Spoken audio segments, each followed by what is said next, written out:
Congratulations, ladies and gentlemen, you have officially joined statistics. Yes, today we are going to be dealing with numbers.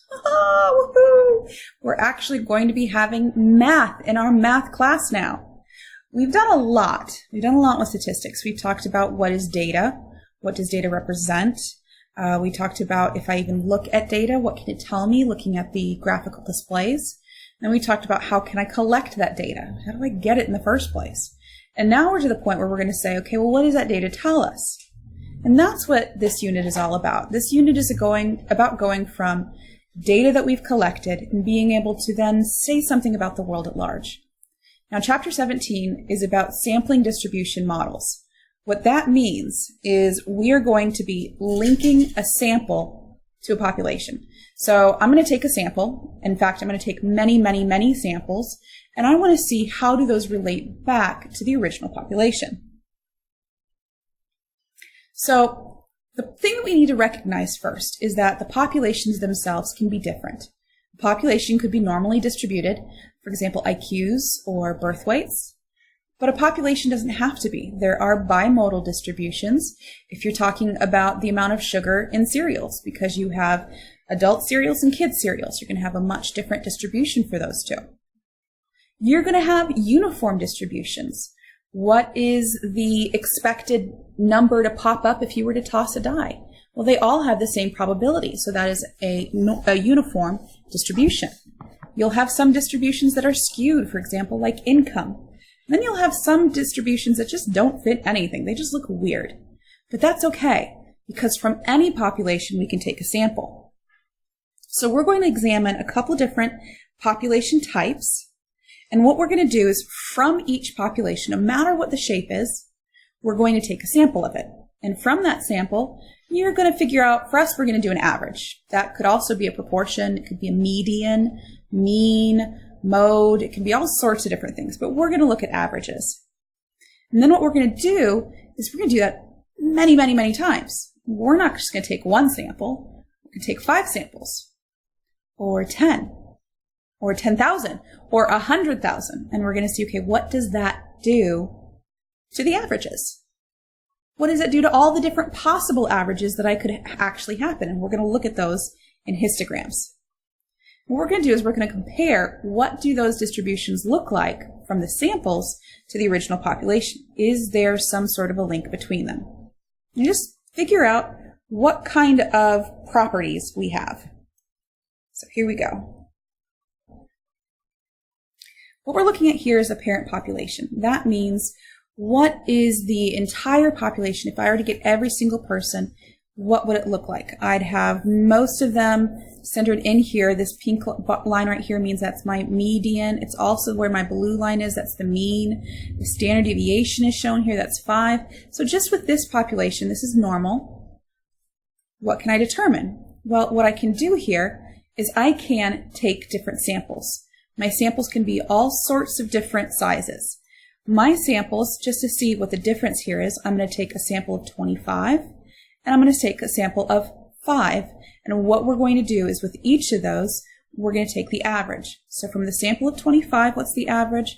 From the sample of 5, what's the average?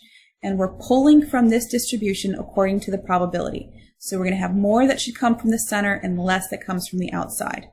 So let's just take a look at one of these. So here what's happening is I'm taking my sample of 25, and you can see that each element comes from somewhere along my normal distribution, and I have more that's in the middle that's on the outside. That blue was the average of the first group. This blue is the average of the second. Let's do another one where you get to see it fall down. So again, we expect to see more data in the middle, less on the outsides, but it's not perfect because every sample is different. So out of this sample of 25, the average was right here. The sample of 5, the average was right here. If I do this many times, like let's see if I do 5 more samples, this is what we're actually building here. This is now all of the different samples that I've taken. Most of them have had averages pretty tight up in here. For a sample of size 25, this is a sample of size 5. These are all simple random samples. Every sample has the same opportunity of being selected, but there are just more in the middle. Now let's jump up. Let's now talk about taking doing that whole process 10,000 times and another 10,000 times. Look at what happens with my graphs. What I've got here is, and here we can even jump up to 100,000. When my sample was larger, my distribution is less spread out than when I have a smaller sample. My distribution is more spread out. If you look at them, the average of the original population, mean, median, whatever you want to look at, average of the new population, for both of them are pretty much the same. They're pretty similar. Standard deviations, however, are much different. See, my parent population had a standard deviation of 5. My standard deviation on a sample size of 25 is just 1, and when it's on a sample of size 5, it's 2.25. Let's see what happens if I change this distribution. Let's go now to a uniform distribution. Still have the same size samples. So let's just take 1. So with a uniform distribution, every single value along this range from 0 to 32 has an equal likelihood of being selected. So here's my sample of size 25, had an average here. My sample of size 5 is a little different. Let's do 5 samples altogether. And you can see here my original averages, means and medians, and my sample averages for the 2 varying sizes. So we're a little bit off here. Let's see what happens if I do 5 more. Okay, so you see there was a little bit of a jump here. Now we're getting closer. What happens if I were to do a whole bunch? Let's say 10,000. All of a sudden you see this is a really good representation. We're much closer to the average of the original group. But the original group was a uniform distribution. My sampling distributions, remember each of these blue thingies represents one sample taken and the average of that one sample. And no matter how many I do of these, keep doing more and more and more, these guys just really look normal, even though the original was uniform. The larger sample size had a narrower distribution. It was less variable than the smaller sample size. Just do a couple more. Let's look at a skewed sample. And again, you can see here that my sample is mostly distributed over here. What happens if I were to take 5 samples? 5 more samples, what's happening to my distribution as I add more and more and more samples to it? What I'm seeing here is this one is fairly unimodal, symmetric, skinny. This one is not quite as pretty, but still looking almost like it's going to be unimodal and symmetric. And if I keep adding to that, taking more and more samples, my graphs should start to approach even more normality. Let's take a whole bunch at once, 10,000. Even 100,000 more on top of that. And you can see here that even though the original population started off as definitely skewed, the distribution of my samples are more unimodal and symmetric. All right, what happens if I were to draw something myself? Let's talk about a bimodal distribution. So I'm going to have like really crazy. There we go. So if I take one sample, I should expect more on these 2 edges, less in the middle. But when I take the average of all of those values, it's going to pop down here, the average levels out into the middle. If I were to do 5 of those samples, 5 more, and keep building on this, adding more and more and more samples to my distribution of samples, you can see what starts happening. My graphs start to look more and more normal. If I make a really big leap, the normality gets even better. And the more samples that I take, the more normal this is going to look. And if we see from the start, my mean was 14.9, 14.09, 14.1. They're very, very similar, but the standard deviations are what's different here. So we're going to be talking about how can I model this? What would the model of a sample distribution actually look like? Well, what we saw when we looked at the histograms of all of the different outcomes is that was called the sampling distribution. The distribution of the averages from all of the samples.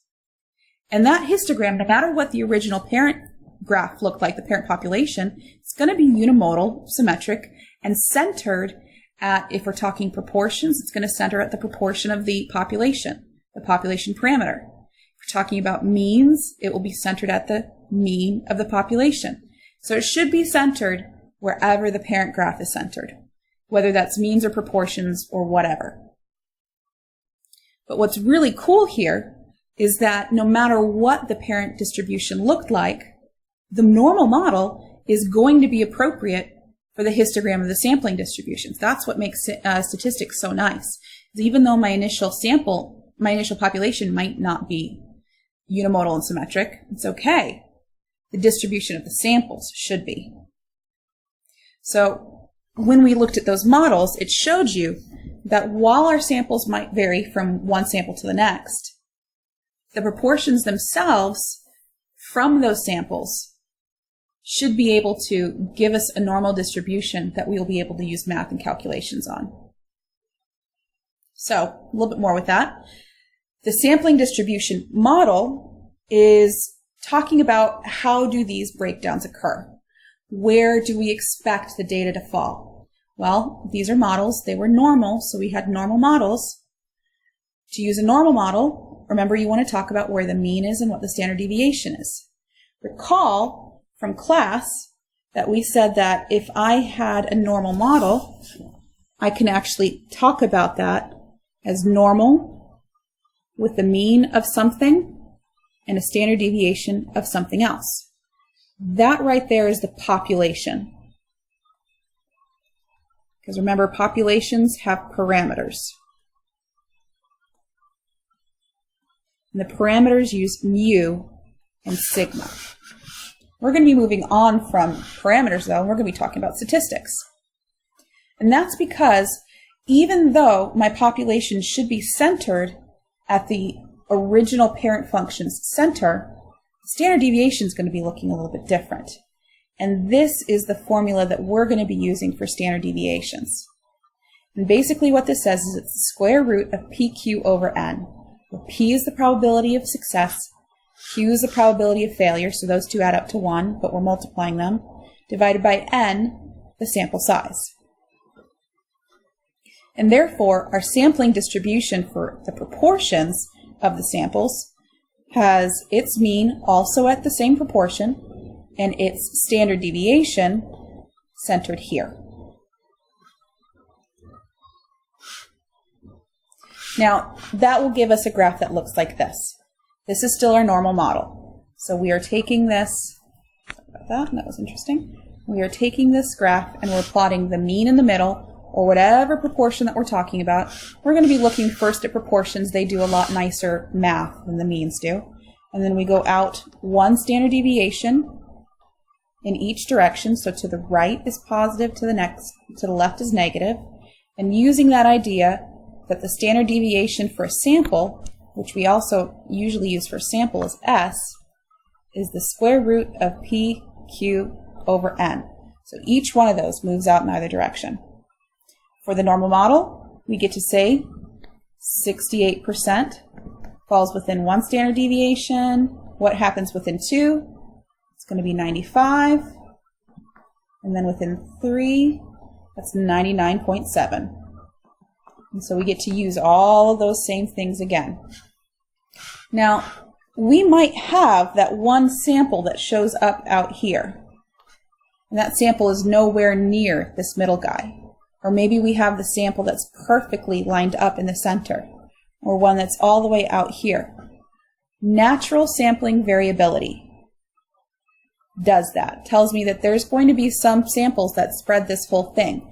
Most of mine will be centered here in the middle, but I will have some that go on the outsides. So again, most will be in here, some will be on the outsides. That's called, sometimes they talk about that as a sampling error. It's not really a mistake that you've made, it's just the fact that samples change from one group to the next. So just be aware of that. We use something called the central limit theorem for sample proportions. What that tells us is if I take a sample large enough, this only happens when samples are actually large enough, then that means that the sample proportion, the distribution of all of those sample proportions that are possible, will approach that of the normal model. And the larger the samples you take, the better the normal model is to describe what's going on in that population. Now, we're going to be talking about things like assumptions and conditions that are required for this, and we will talk about how big your sample actually needs to be, because it depends. It depends upon if you're talking about proportions or averages or what kind of data you have. In class, we're going to be talking about very specifically spelling out what you need to use the central limit theorem and how do you get there. All right, now, I didn't drop any massive hints here. That means hopefully you took notes, because there's a range of questions that I could ask you from this. So just be prepared. See you all in class.